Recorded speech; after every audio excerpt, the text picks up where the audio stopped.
Morocco, Cote d'Ivoire, because I know Togo already, they're out of the way. So you're going to be looking at DR Congo, you're looking at Morocco, you're looking at Cote d'Ivoire. Now, Group B, how come Algeria didn't qualify? Maybe we can just see the table and you see how it all works out. At the end of the day, 3 games from Senegal, more like, not a 100% record, but then they didn't lose a game. They won 2 games and 1 draw, which was the one of last night, and they got 7 points. Tunisia, or 3 games, they won 2.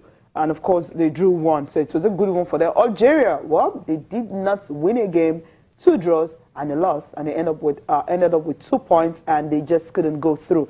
Then the Group B, we're talking about. Then for Zimbabwe, at the end of the day, it was just 1 point. That was the draw they had against Algeria. You see, Algeria lost it from their first match against Zimbabwe. They struggled. They came back from 2-0 down, 2 quick goals from Mahrez, and that's why they kept them in. If they have gotten something from that match, see, that's why in starting a tournament or even a qualifier, and that's why we are so optimistic about our chances of qualifying for the 2018, because we've started well. Your starting point is always a determining factor on how you end the group. So they started on a poor note, and they lost. The match against Zimbabwe was like they lost the 3 point there. They got only 1 point, and their second match, they couldn't get it against Tunisia. The Tunisia, a couple of Club Africain, Etoile Sportif, and Etoile Sahel, and so there is a combination of local football players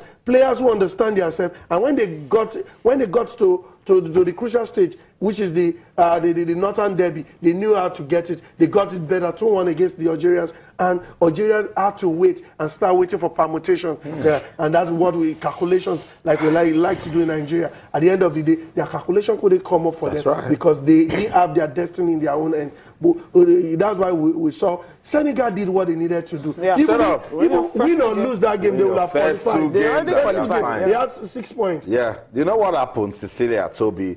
Algeria, they calculated, but they didn't find the answer. So let's go to Group C and see if Cote d'Ivoire will do some calculation today. Look at this group. 1, 2, 3, 4.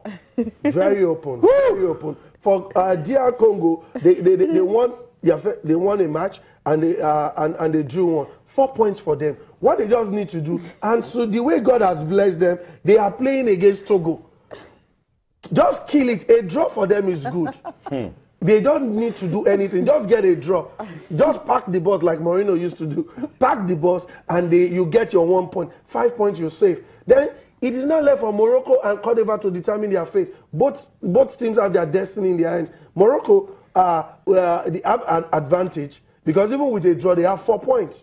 So they just need a draw. Cote d'Ivoire need a win to have a chance of qualifying in this group. For Togo, they can still also get something, but because of the head-to-head, they've lost their previous matches. So they just have 1 point. Unless they get a 4 point and ask DR Congo they beat DR Congo for like 6 or 5 goals. I love what this group is doing to us, because you calculate and calculate. No. But while you're thinking that DR Congo can just beat Togo, you now say, wait, Cote d'Ivoire couldn't beat Togo. And Togo wasn't so bad against Morocco, but because Morocco showed more hunger, they remember, Togo got a quick goal, and then the Moroccans started fighting, and then they won.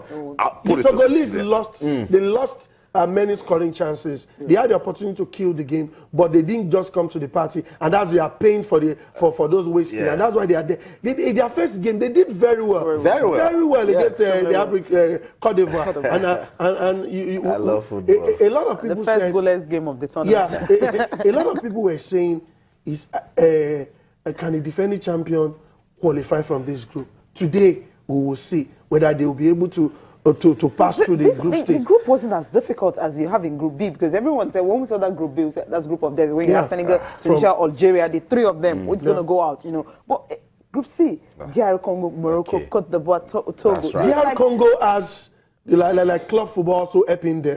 So when you have the combination of the team, just only few other players that come from Europe and few other clubs within Africa. So when you have a team that is locally based, you have that understanding. You have also their coach that understands the rhythm of their play. African football is different, and that is why Algeria, with their calibers of stars, they had stars. the current African Footballer of the Year. Slimani is one of the best strikers in England.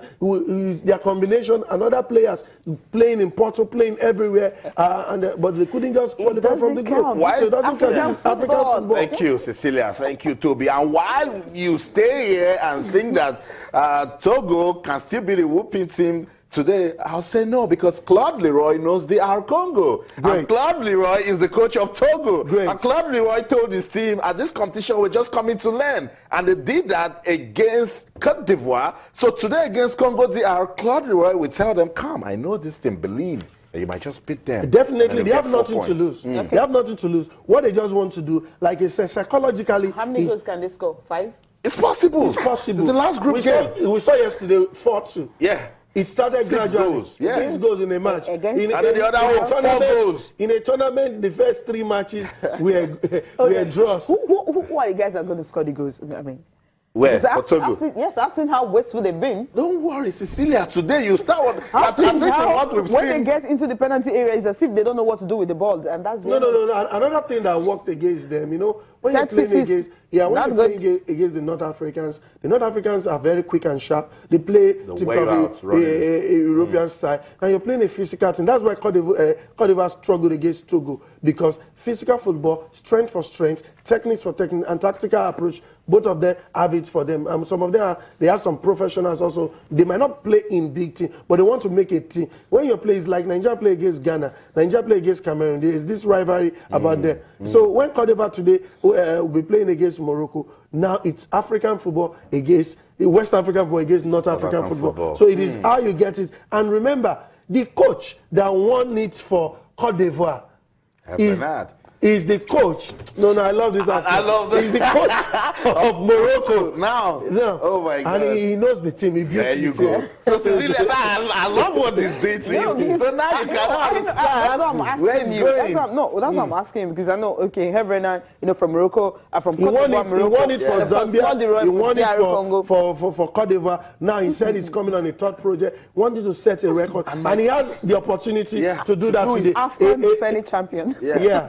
That's it. Let's leave it right there until the game is played today. Don't you just love what's going on in Gabon at the 2017 African Cup of Nations? Maybe defending champions Cote d'Ivoire might just be saying goodbye to the competition. Host is out. One of the favorite. Impressive Algeria is also out. African footballer. We have started that conversation on Twitter and can be part of it. Twitter, where channels _.